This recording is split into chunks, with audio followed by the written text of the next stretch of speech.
Olá, tudo bem com você? Que bom te ver aqui no canal Pílulas da Doutrina Espírita.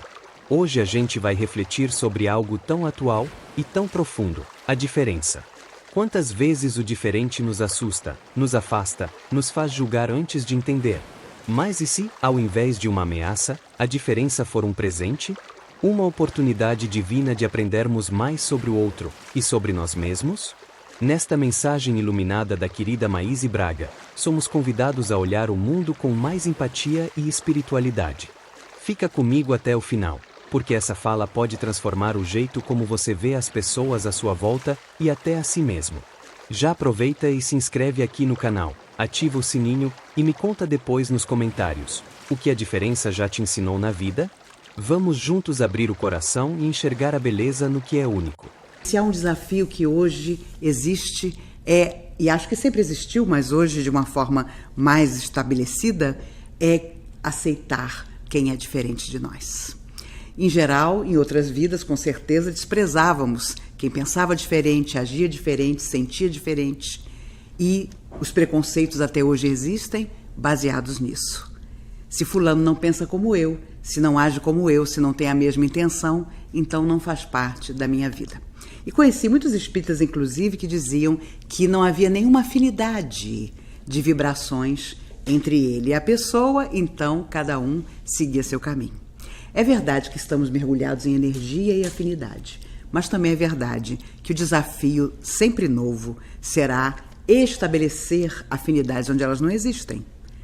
Aceitar o outro como ele é para que ele se torne melhor. E me recordo dos colegas falando de Bill Gates, que quando todos saíam para estar com a família no final de semana, ele permanecia na universidade e muitas vezes dizia: hoje é sexta-feira, eu vou me deitar embaixo da mesa e descansar um pouco. Vou passar o final de semana aqui estudando. Na segunda-feira, quando os alunos retornavam, o encontravam exatamente embaixo da mesa. E claro, muitos amigos mais tarde, por tudo que Bill Gates se tornou para o mundo, diziam: ele sempre foi diferente de nós. Infelizes de nós que não percebemos que a diferença dele era genialidade. Era desdobrar-se de tal maneira em seus estudos, e nós o achávamos tolo, porque ele muitas vezes declinava de estar com a família nos finais de semana para permanecer na faculdade estudando. Eu tenho um cardiologista que é também um amigo, Dr. Eduardo Nogueira, e ele, já mais velho, foi fazer medicina. E entrou em contato com alunos, seus colegas, que eram pelo menos 15 anos mais novos do que ele.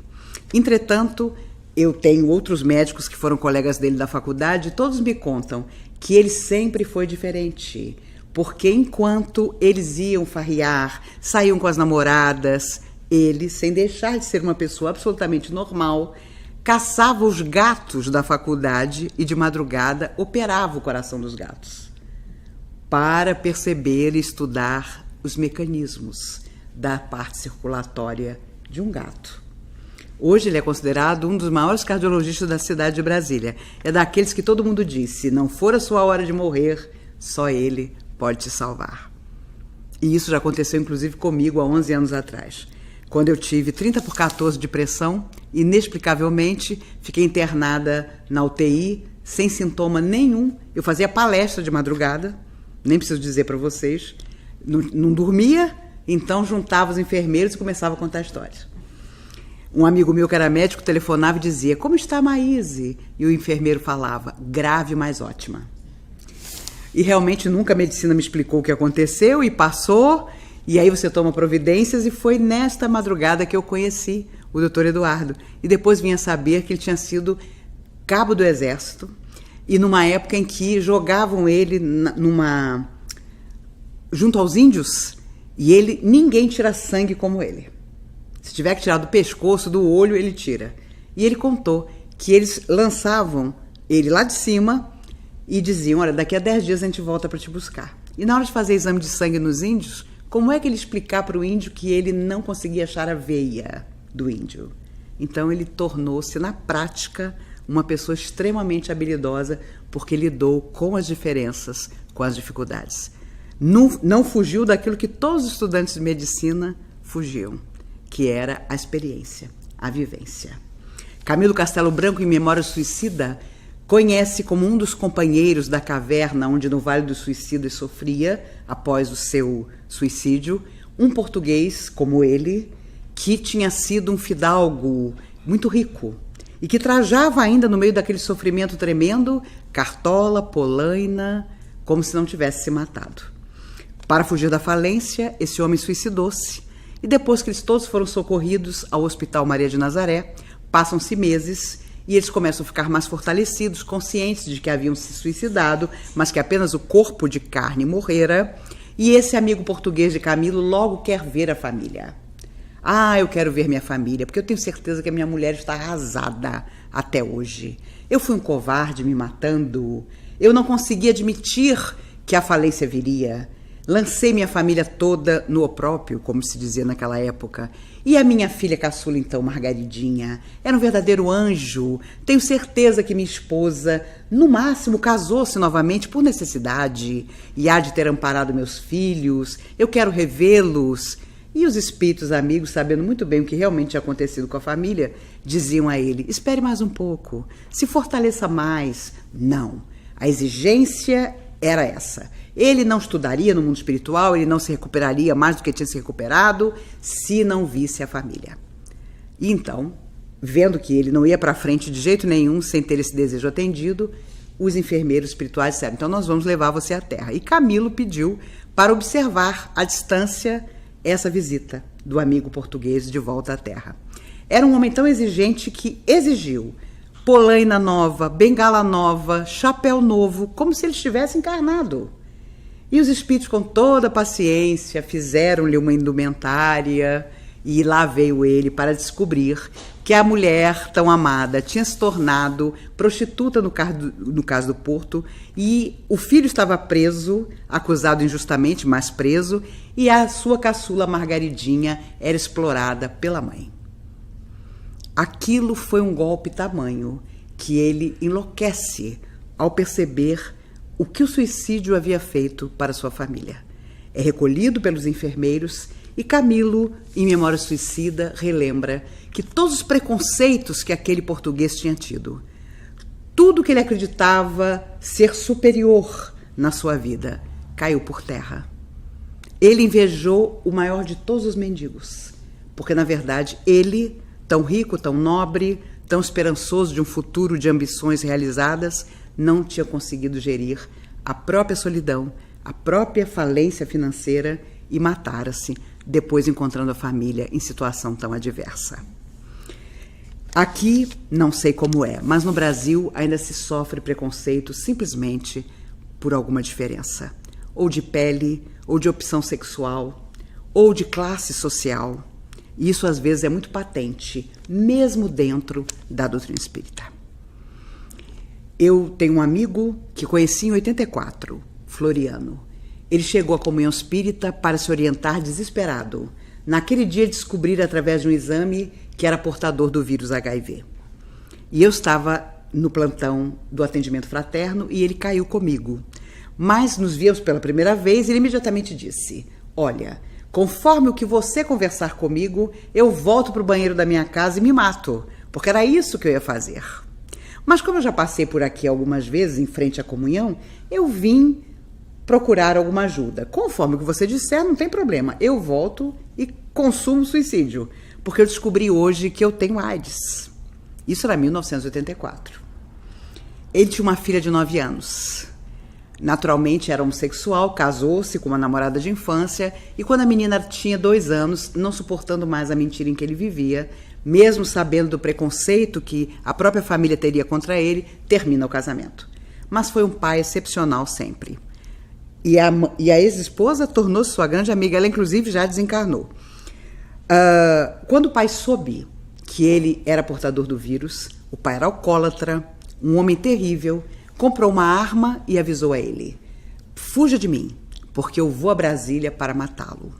E durante 2 anos, esse pai alcoólatra, que não tinha nenhuma autoridade para fazer qualquer observação sobre Floriano, realmente o perseguiu para matá-lo. Ele era tão alcoólatra que felizmente morreu antes. Floriano, então, me disse chorando: eu tenho uma filha de 9 anos.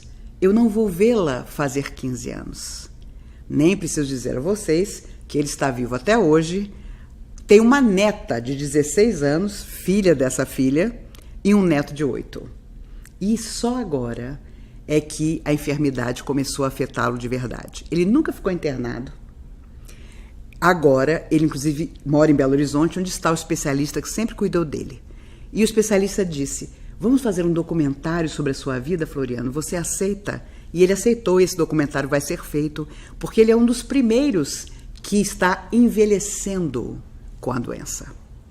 Porque na década de 90 foi um Deus nos acuda, morreu quase todo mundo. Mas ele, cujo AZT que tomava quase o matou, foi uma época péssima. Me recordo de uma vez em que ele nos chamou, a mim e minha irmã, que éramos muito amigas dele. Quando nós entramos na casa dele, ele estava deitado no chão com 15 cobertores em cima dele e tiritando de frio. Era um rapaz de um respeito absoluto, um homem inteligentíssimo, diretor do Banco Central. Foi aposentado pelo Banco Central e pôde, com a sua aposentadoria, ajudar muita gente. Já que ele ia morrer, ele pensou: eu vou viajar o mundo para falar dessa doença, para falar de prevenção. E faz isso até hoje. E às vezes ele diz: mas por que será que eu ainda não morri? Meu Deus, eu estou infectado desde 84. Eu falei: Floriano, adivinha? Deus tem mais quem levar. Você dedicou toda a sua vida a prevenir os outros. A falar, inclusive, do preconceito que você, um homem tão bem formado, de classe social tão elevada, sofreu. E, naturalmente, a espiritualidade pretende que você continue fazendo esse trabalho. Agora é que surgiram problemas motores. Ele está com dificuldade de caminhar e, de vez em quando, acontecia da imunidade ficar muito baixa e o médico dizia: Floriano, eu acho que agora, uns 3 meses e você morre. Ele pegava uma mochila e andava pelo mundo fazendo suas palestras e se despedindo do mundo. Já fez isso mais 11 vezes. E ninguém vê Floriano morrer. Agora é que ele realmente está com bastante dificuldade. Teve que mudar-se para a casa da filha, porque começam a surgir dificuldades que a própria medicina não sabia que existiriam para o portador. Porque o AZT quase o matou, mas quando surgiu o coquetel em 96, ele passou a ter uma qualidade de vida invejável. Mas viveu todos os preconceitos possíveis, de pessoas irem à porta da casa dele, antigos amigos, e dizerem: eu vim me despedir de você porque nunca mais frequentarei sua casa. Ele cozinhava muito bem, jantares maravilhosos, fazia para os amigos, mas ninguém mais foi visitá-lo, porque consideravam a doença contagiosa. Em 84, o desconhecimento era tão grande que quando estávamos num barzinho ou restaurante e o refrigerante dele chegava primeiro, às vezes um de nós queria provar o refrigerante dele e ele não permitia. Porque em 84 não se sabia nem com certeza como se contaminava alguém. Minha filha era uma menina de 1 ano de idade e o adorava. Eles sempre tiveram enorme afinidade. Quando ele se despediu de nós, alguns anos depois, e foi morar em Belo Horizonte junto do especialista que cuida dele, eu me recordo que a última coisa que ele me disse quando me abraçou foi: eu queria te agradecer uma coisa. E eu fiquei imaginando o que seria. Às vezes que ele me chamou quando estava em crise, ou aquela primeira orientação que havia tido com ele, ele disse: eu quero te agradecer porque você nunca impediu a sua filha Mariana de me abraçar. Nunca impediu a Mariana de sentar no meu colo. E eu percebi como havia preconceito ainda na vida dele. É terrível imaginar que em pleno século XX isso acontecia e no século XXI ainda acontece. Entretanto, hoje, essa enfermidade e tantas outras praticamente são como diabetes. Dependendo do seu organismo e da sua atitude, você vive muito. 2 coisas ele fez e até hoje me pergunto se os médicos estão percebendo isso. Nunca mais ele comeu qualquer tipo de carne, porque por um motivo qualquer, quando ele comia carne, ele se sentia fraco, ao contrário do que a gente imagina. E nunca mais bebeu. Nunca mais provou álcool. E eu fico imaginando se isto tem um componente físico para ajudar a cura ou a permanência da pessoa na Terra, ou se foi uma coisa espiritual também. Se, de alguma forma, ele buscou de tal forma o equilíbrio do seu trabalho, na sua dedicação ao outro, que acabou saindo de um patamar de enfermidade grave para ser uma pessoa, e era um homem muito bonito, Então eu me recordo bem de que amigas da comunhão diziam: me dá o telefone dele. Como é que você é amiga de um homem assim tão bonito e não faz nada? Me apresenta ele. E aí, sem contar naturalmente qual era a enfermidade dele, eu dizia: ele é muito ocupado para namorar você. E tenho certeza que muita garota, eu já era casada, tinha filho, mas deve ter pensado: a Maís está guardando esse rapaz para ela. E não era nada disso, mas eu sabia muito bem que bastaria contar a dificuldade dele, todas elas fugiriam. Porque no início da década de 80 o preconceito era absoluto e a ignorância que acompanha o preconceito também. Quando nós vemos diferenças vibratórias entre nós e o outro, aí sim nós sabemos que precisamos contornar essas diferenças para continuar a caminhar com o outro. E quem de nós na família não tem uma vibração assim, diferenciada de alguém? Quem não tem aquela tia de quem todos fogem no Natal? Alguém até escalado: não, tia fulana, você que vai conversar com ela. Porque ninguém aguenta tia fulana. Tia fulana tem mais de 90 anos, já não escuta direito, e o idoso ainda sofre preconceito. Não sei aqui, mas no Brasil, minha Nossa Senhora.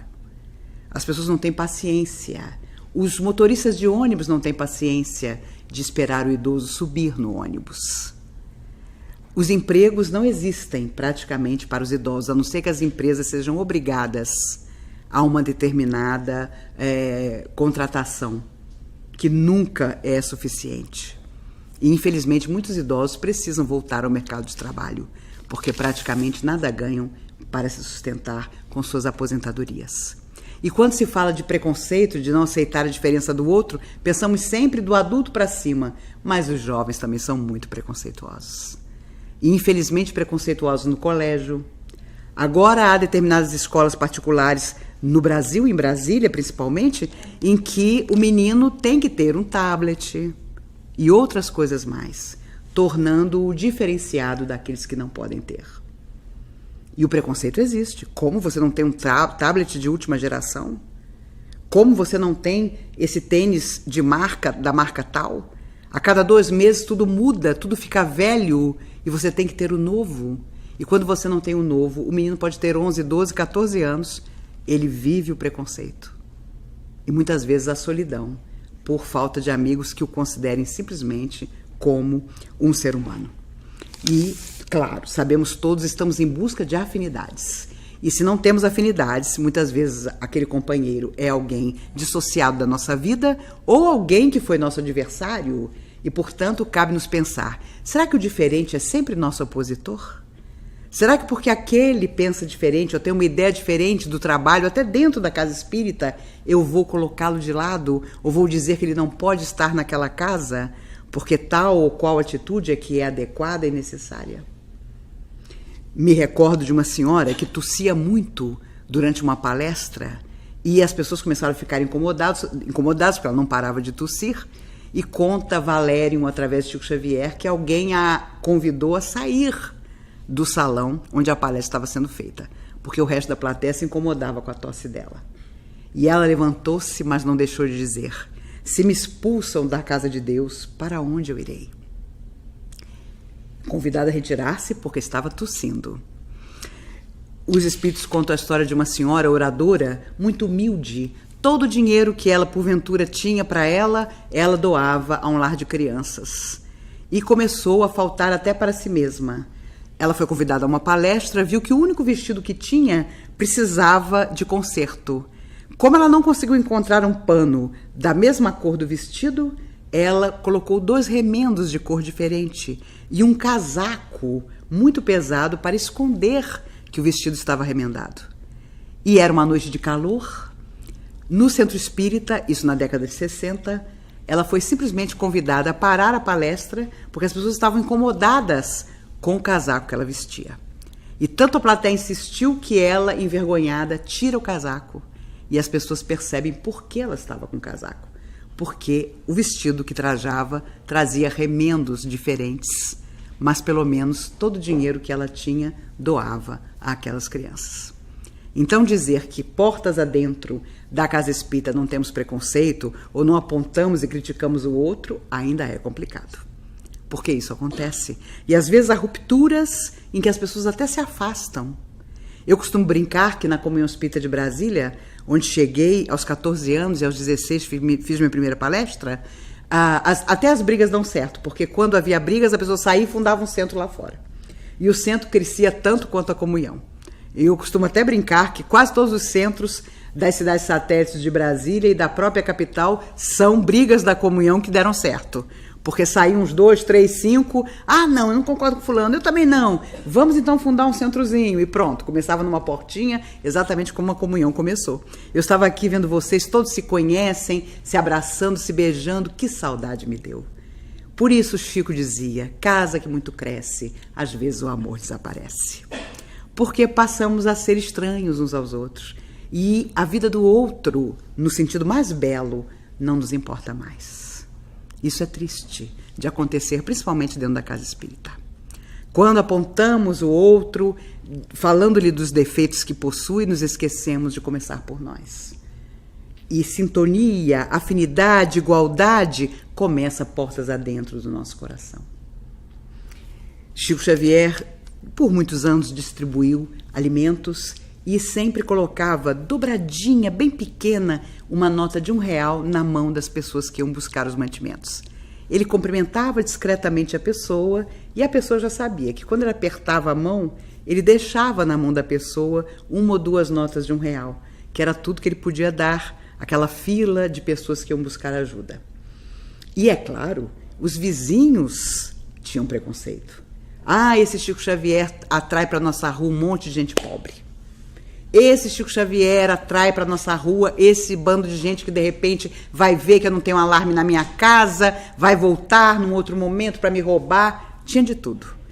Mas o Chico, sempre discreto, aos sábados fazia essa distribuição. E no Natal, então, era uma loucura. É uma loucura até hoje, mesmo após sua ausência, 13 anos depois do seu desencarne, quem ficou continua fazendo o trabalho. Mas, claro, com seu carisma, era algo extraordinário estar ali. Ele pegava a sacola de mantimentos, dava para aquelas senhoras que tinham 13, 15 filhos, pegava, dobrava bem pequenininho a nota de R$1 e colocava ali na mãozinha dela, quase como um símbolo de uma ajuda. Dava para comprar um leite, algum pão, naquela época. E havia uma senhora que ele adorava, tinha uma afinidade muito grande, uma pobre, que não tinha mais onde ser pobre. 12 filhos, para completar o marido alcoólatra. E quando ela ia todo sábado pegar o mantimento, o Chico colocava a notinha na mão dela, e ela dizia, Chico, meu marido não morre não. Alcoólatra, é uma loucura, eu sofro tanto, meus filhos também, mas ele não morre. Mas Chico, eu devo ter algum compromisso com ele, porque eu também não consigo deixá-lo. Porque eu sei que se eu o deixar, ele vai para Sarjeta amanhã e não volta mais. E o Chico dizia, minha filha, isso é tarefa sua, com certeza, do seu coração tão nobre. E ela muito humilde, analfabeta. Chico soube que o homem havia morrido.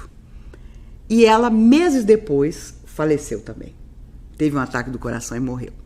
O Chico contava que quando ele estava muito sozinho, quando ele sofria algum preconceito, e sofreu vários, ele ia ao cemitério. Ele sentava num dos túmulos do cemitério e ficava ali pensando, meditando na vida, aquele silêncio do cemitério. Um dia ele está sentado num dos túmulos, num desses dias em que tinha tirado só para ele, aparece ela, aquela mulher que ele havia socorrido por tanto tempo. E ela o abraça e diz, Chico, meu amigo, tive a oportunidade de vir para te agradecer por tudo. Por todos os mantimentos, por toda a ajuda que você me deu enquanto eu estava na Terra. Você acredita, Chico, que era verdade aquilo que você dizia? Eu tinha um compromisso com meu marido mesmo. Adivinha o que foi que os espíritos me fizeram fazer logo que eu morri? Cuidar dele. Chico, eu cuido dele até agora, Chico. Porque ele continua querendo beber. E não pode mais beber, porque senão vira um espírito sofredor, obsessor. Então eu estou até hoje ajudando ele a se recuperar. Aí ela, emocionada, diz a Chico, me dê sua mão, Chico. Chico entrega a mão e aquele espírito quase materializado segura a mão do Chico e ela diz, Deus te abençoe por todas as pequenas notas de R$1 que você colocou na minha mão. Você não imagina, apesar de ser só R$1, o que eu conseguia comprar com aquilo para matar a fome dos meus filhos. Desapareceu. Chico, feliz, faz uma prece e volta para casa. Quando ele chega em casa, vai lavar as mãos e o rosto. Para sua surpresa, na mão que o espírito daquela mulher segurara, havia uma gota enorme de luz. E durante 2 semanas, ele manteve a mão dentro dos bolsos dos ternos para que as pessoas não vissem aquela gota de luz materializada por aquele espírito, simbolizando as notas de R$1 que um dia ele havia colocado na mão dela. Você está conseguindo acompanhar essa reflexão com o coração aberto? Maíse está nos guiando por um caminho de empatia e consciência. Mas agora vem a parte mais especial dessa mensagem. Preste muita atenção no que você vai ouvir agora, porque pode ser uma chave espiritual para muitos dos conflitos que vivemos hoje em dia. É aqui que o ouro aparece, no olhar que acolhe, no entendimento que abraça. Então respira fundo, escuta com carinho e depois me conta nos comentários. O que você entendeu até aqui? Qual situação da sua vida te mostrou que a diferença pode ser um presente?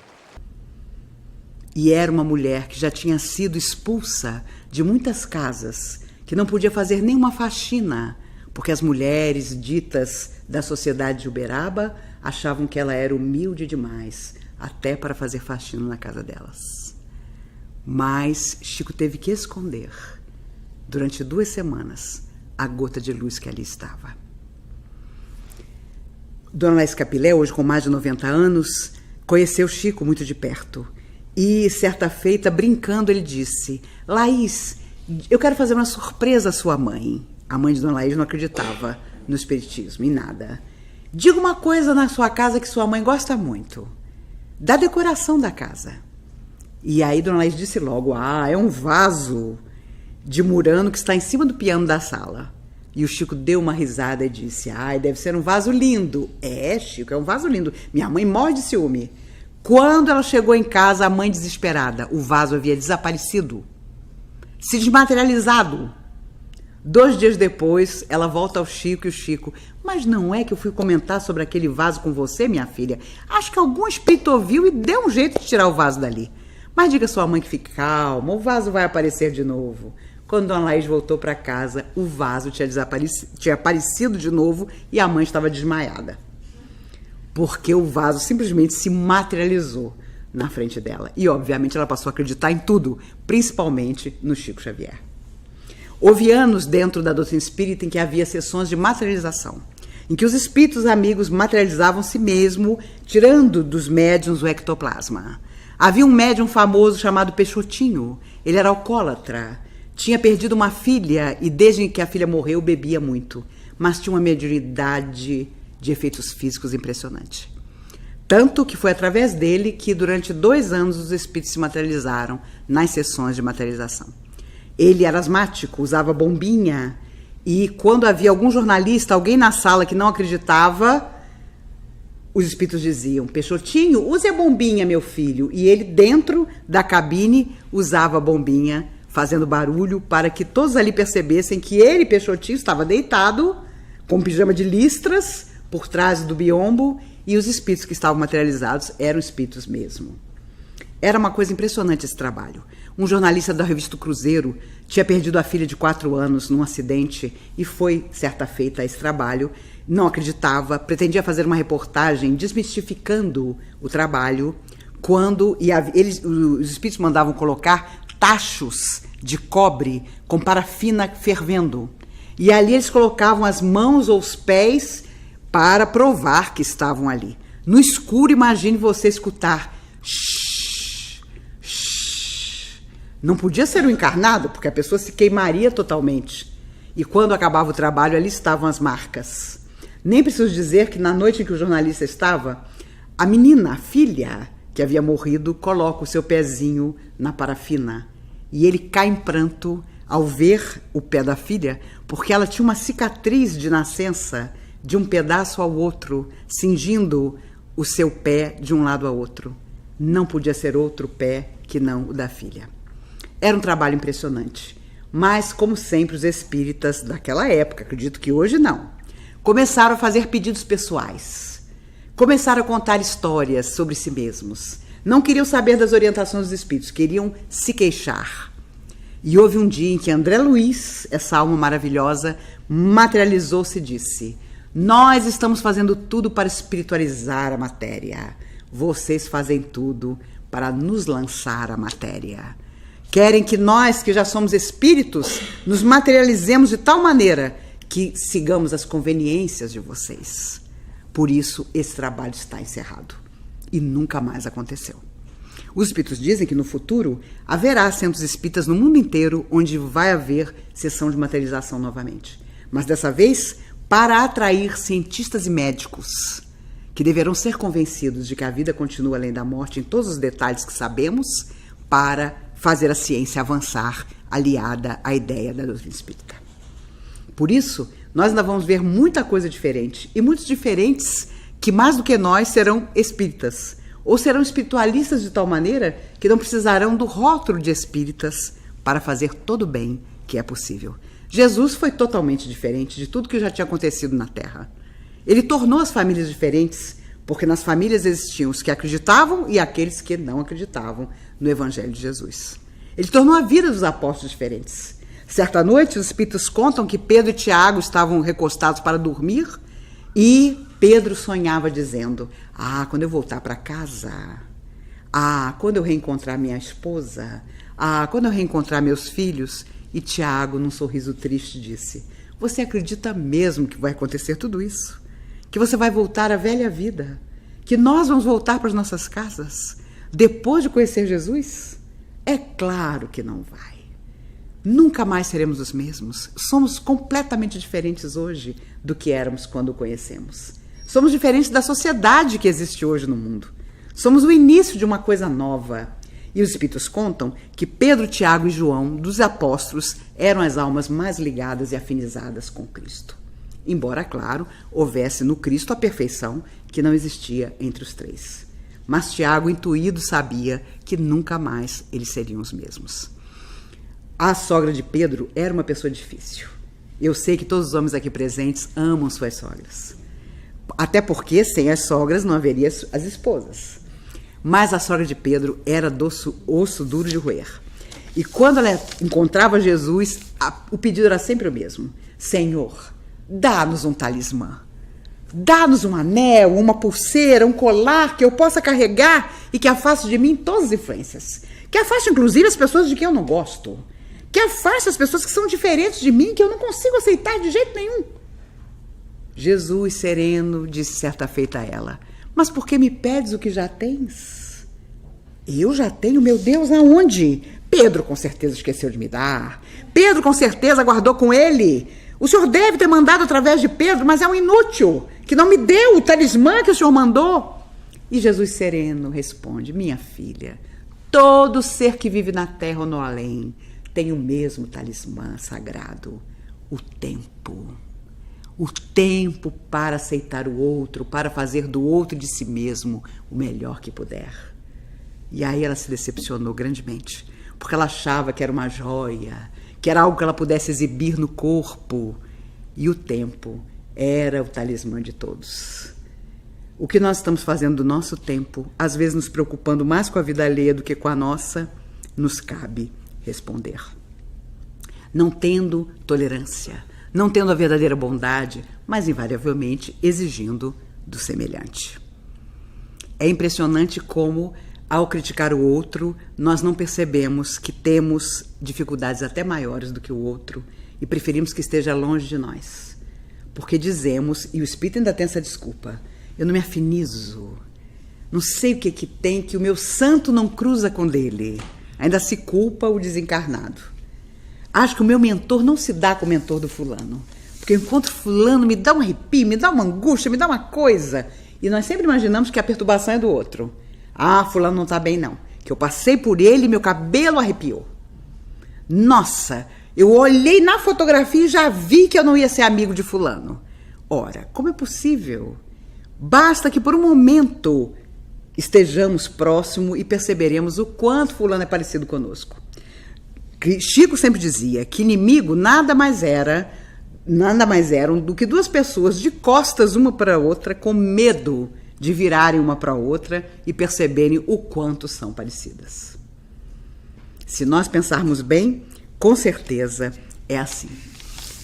Quando o nosso lar começou, há 43 anos atrás, um lar de crianças fundado para receber crianças órfãos. Hoje não é mais assim. Toda criança no Brasil tem pai, tem mãe, mas não há condições para serem criadas por pai e mãe. Eles perdem a guarda e a tutela e as crianças vão para nosso lar. Minha mãe dirige o nosso lar há 43 anos. E vocês devem pensar, meu Deus, que competência. Uma mulher de 79 anos que há mais de 40 dirige o lar. Não é competência, não. Não tem outro. Quando se fala em novo presidente para comunhão espírita, fila. Ah, meu Deus, eu sinto que agora chegou minha hora de presidir essa casa, de fazer isso, aquilo, outro. Mas quando, a cada 4 anos, minha mãe diz, agora vamos escolher um novo presidente para o nosso lar. A senhora ainda está tão bem. A senhora está ótima. E a senhora já está aqui há tanto tempo. Porque criança dá trabalho. Você tem que ir à vara da infância para defender a criança. Você recebe o pai que fuma crack no domingo para visitar a criança. A criança às vezes se tranca no banheiro porque ela não quer aquele pai. Ela já foi maltratada por ele. A lembrança que ela tem é a pior possível. O pavor que ela tem de que o pai a tenha de volta junto dele. São raras as crianças que querem voltar para o pai e para a mãe. Porque em geral eles perdem a tutela por maus tratos, por coisas inconcebíveis. Mas uma das primeiras crianças que chegou ao nosso lar há 40 anos atrás chamava-se Tereza Cristina. Ela tinha sido deixada, nunca soubemos por quem, numa lixeira. E foi conduzida ao lar. Era um bebê recém-nascido, uma menina linda, mas negra. E ficou conosco até os 5 anos de idade, porque ninguém a adotava. Obviamente, vocês dirão, mas como existe preconceito no Brasil de cor? O brasileiro é preconceituoso, profundamente preconceituoso, em relação à cor. As pessoas chegavam lá e diziam, nós queremos adotar uma criança. Ah, que bom, mas tem que ser parecida com meu marido. E eu sou terrível. Uma vez uma pessoa me disse isso e eu disse, minha senhora, só seu marido deixou um filho na rua e ele veio parar aqui. Porque parecido com seu marido, impossível. Porque seu marido tem um DNA que não foi para nenhuma dessas crianças que aqui está. A Tereza Cristina, portanto, uma menina linda, uma bochecha linda, ela era toda linda. Mas ninguém adotava, porque ela era de cor. E houve uma época em que estrangeiros podiam adotar crianças brasileiras. E um casal da França, ela professora, ele engenheiro, foi ao Brasil em férias, foi visitar o nosso lar, bateu o olho na Tereza Cristina. É essa que nós queremos. E foi muito interessante porque durante 2 anos após a adoção, a família que adota é obrigada a ceder à instituição informações e fotografias da criança. É um acompanhamento que é feito não só pelo Ministério Público, mas como uma resposta ao próprio lar onde a criança foi adotada. E eu fazia questão de mostrar as primeiras fotos da Tereza Cristina junto à nova família, esquiando na Suíça. E ficava imaginando que, graças a Deus, ela não tinha sido adotada por um casal brasileiro. Tinha sido adotada pelos franceses que a levaram para a Suíça.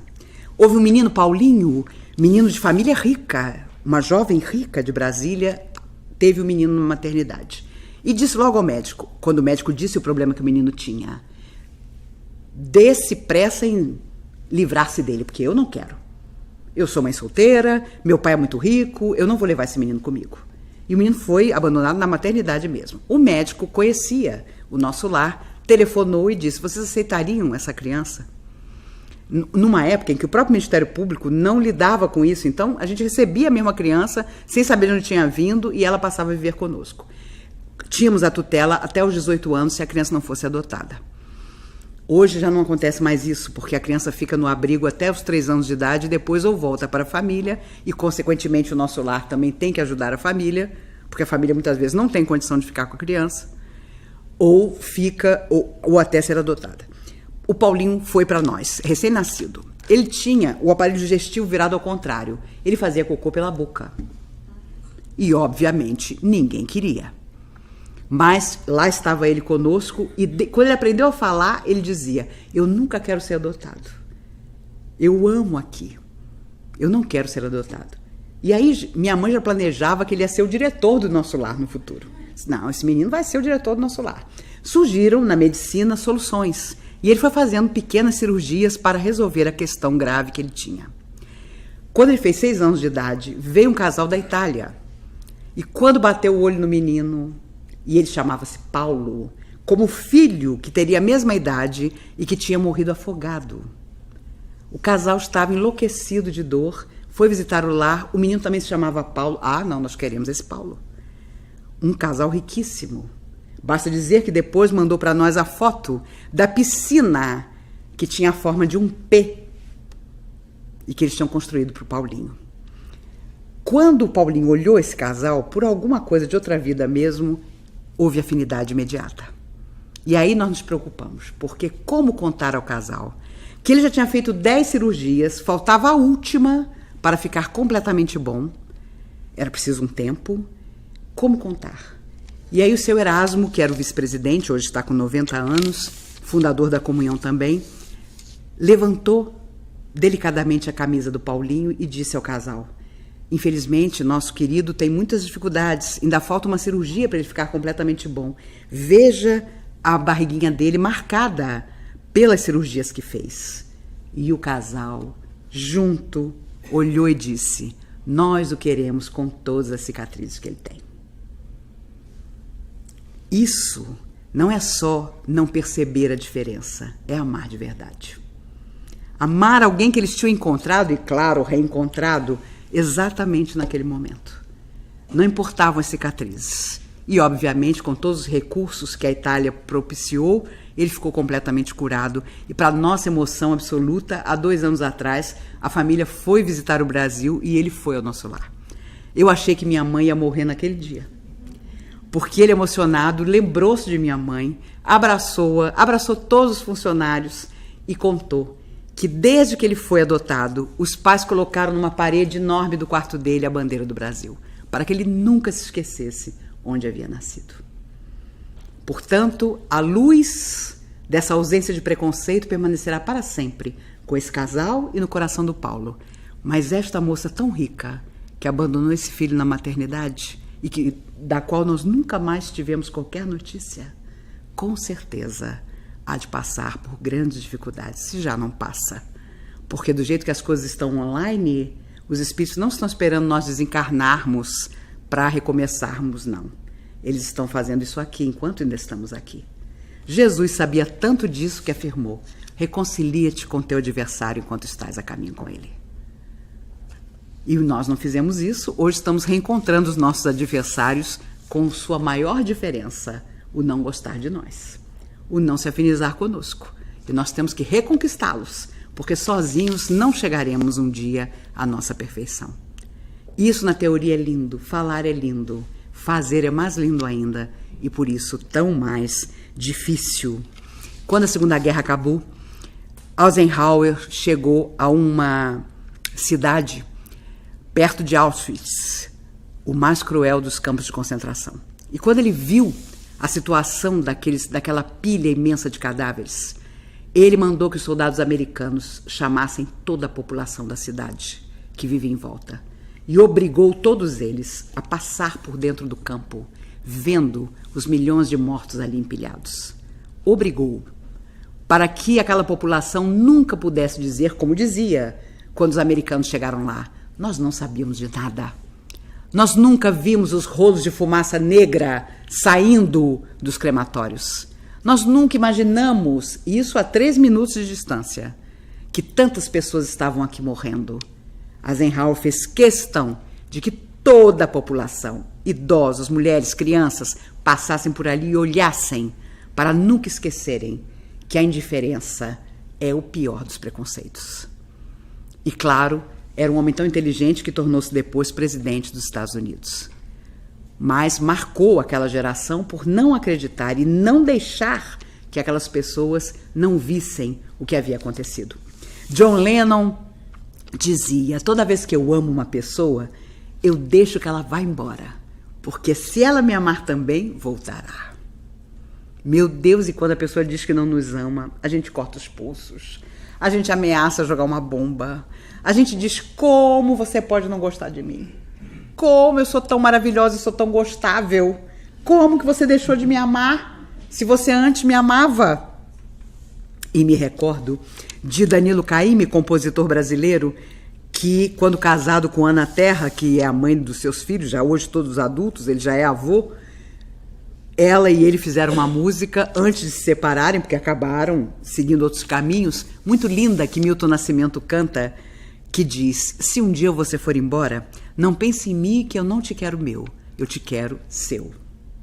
Se um dia você for embora, vá lentamente como a noite que amanhece sem que a gente saiba como aconteceu. Se um dia você for embora, ria se seu coração pedir, chore se seu coração mandar. Mas não esconda nada, que nada se esconde. Se por acaso um dia você for embora, leva o menino que você é. E a verdade é que quando a pessoa vai embora da nossa vida, o grande preconceito nosso é achar que ela vai morrer daqui a 5 minutos, que ela não vai ser feliz sem nós. Como que ela pode ser feliz sem nós? Que vai cair um raio na cabeça dela, que nunca mais ela vai ser equilibrada. Nossa, fulano se separou de mim. Fulano não quis mais ser meu amigo. Fulano não quis mais estar casado comigo. Mas o que vai acontecer com ele? Eu nem te conto. Fulano está obsediadíssimo, porque como que ele pode não ter afinidade comigo?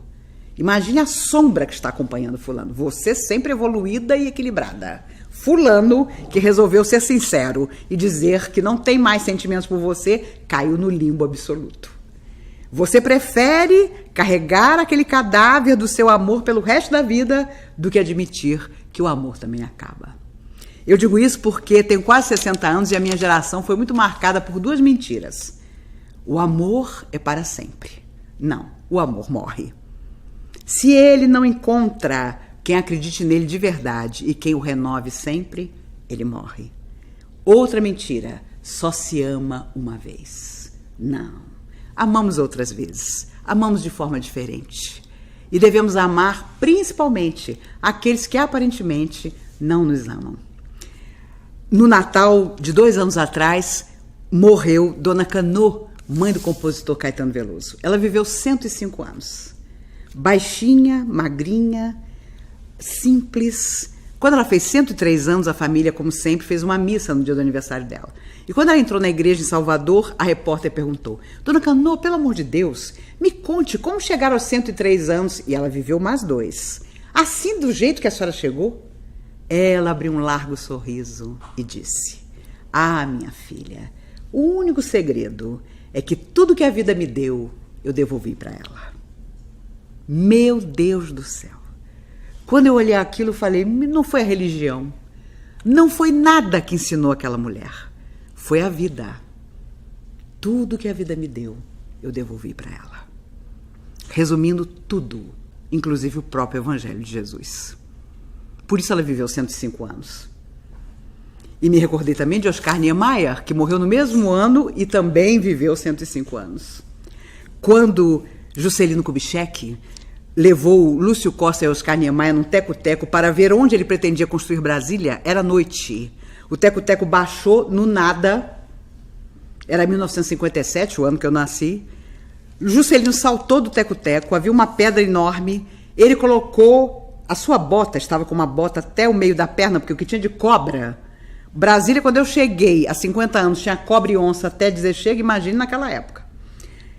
Ele colocou-se ali, no escuro total, um frio, não tinha uma árvore. Lúcio Costa e Oscar Niemeyer dentro do teco-teco. E aí Juscelino, os olhos como estrelas, começou a apontar, dizendo: ali é o palácio, ali é a catedral, ali... E Oscar Niemeyer contava que virou para Lúcio Costa e disse: esse homem é louco. Onde foi que nós nos metemos? Isso aqui é nada. Como é que nós vamos atrás do sonho desse homem? E claro, quando Brasília ia começar a ser construída para fazer propaganda, ele juntou um grupo de jornalistas do mundo inteiro, colocou no teco-teco e os levou para ver da altura o lugar onde ele ia construir Brasília. E uma jornalista francesa disse a ele, indignada: o que, presidente? É aqui que o senhor vai construir essa cidade para torná-la a capital do Brasil? Aqui? Mas que absurdo! Isso aqui é um deserto! E respondeu Juscelino tranquilo: não, minha filha, absurdo é o deserto. E não deu outra. construiu uma cidade como Brasília, que Chico Xavier dizia era a terra dos grandes reencontros espirituais. Todas as pessoas que tinham compromisso com ela nunca mais foram embora. Meu pai mesmo, militar, o exército prometeu, fique lá 2 anos, porque ninguém queria ir. E depois de 2 anos a gente transfere de volta para o Rio de Janeiro, suas filhas são tão pequenas, vão se adaptar. Depois de 2 anos você volta para o Rio, nunca mais você sai do Rio de Janeiro. Meu pai, um carioca apaixonado pelo Rio, disse, vamos 2 anos, a gente nunca mais precisa ser transferido. Nunca mais fomos embora. E quando ele já estava muito doente, ele morreu há 14 anos, os irmãos disseram a ele, você quer ser enterrado no Rio? E ele, Deus me livre! É aqui mesmo onde eu sei que minha família e meus netos vão sempre estar, que eu quero ser enterrado. E nós colocamos no seu túmulo essa frase maravilhosa de Adolfo Bezerra de Menezes. Não há ponto final para o amor, porque amor é vida e vida é eternidade. Façamos isso. Vivamos como sabemos, que nunca morreremos, que estaremos sempre juntos. E talvez o único preconceito que encontremos seja o de espíritos amigos que nos lembrarão que nós não fizemos todo o bem que podíamos ter feito. Isso sim será lamentável. Todo o resto pode ser superado sem dúvida nenhuma. Precisamos superar a nós mesmos nesta vida de qualquer maneira, porque senão nós vamos estar sempre adiando o inevitável, que é a nossa evolução. Que riqueza é poder aprender com quem pensa diferente da gente. Que bênção é olhar para alguém, em vez de julgar, se perguntar: o que será que essa alma tem a me ensinar? A espiritualidade nos mostra que não há acasos, cada encontro é uma chance de crescer. Que a gente nunca perca essa oportunidade de enxergar além das aparências. Se essa mensagem te tocou, compartilha com alguém que esteja precisando abrir o coração para isso também. Se inscreve aqui no canal, ativa o sininho e comenta aqui embaixo. O que a diferença já te ensinou sobre o amor? Obrigado por estar aqui comigo nessa jornada de luz, entendimento e evolução. Até a próxima!